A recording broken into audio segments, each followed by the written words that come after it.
আমাদের বাড়িতে অনেক তিতো শাক হয়েছে, তো মাকে বলছিলাম অনেক দিন থেকে, মা আমাদেরকে একটুখানি তিতো শাকের বড়া করে দাও। তা আমাদের বাড়ি ওষুধ ছিল, সে কারণে আর তিতো শাকের বড়া তৈরি করে দিতে পারিনি। তো আজকে আমাদের ওষুধ কেটে যাচ্ছে, তো মা আমাকে বললো যে তাহলে আজকে তুলে দে, তাহলে আমি তাদেরকে বড়া তৈরি করে দেবো।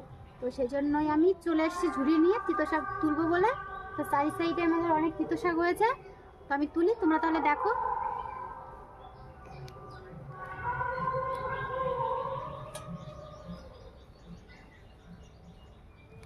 তিতো শাকগুলো খুব কচি কচি, যে কারণে খেতে খুব টেস্টের। আগেও আমরা খেয়েছিলাম, তো বেশি তিতো নেই।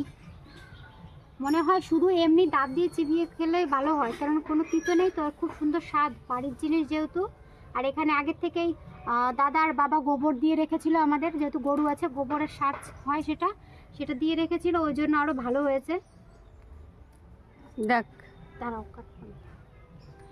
তো আমি তুলতে থাকি, এবং ভিডিওটি ভালো লাগলে অবশ্যই একটি লাইক কমেন্ট শেয়ার করে দেবেন। আবার নতুন কোনো ভিডিওর সঙ্গে দেখা হবে, ততক্ষণ সবাই ভালো থাকবেন। আর হ্যাঁ, অবশ্যই একটা সাবস্ক্রাইব করে দেবেন।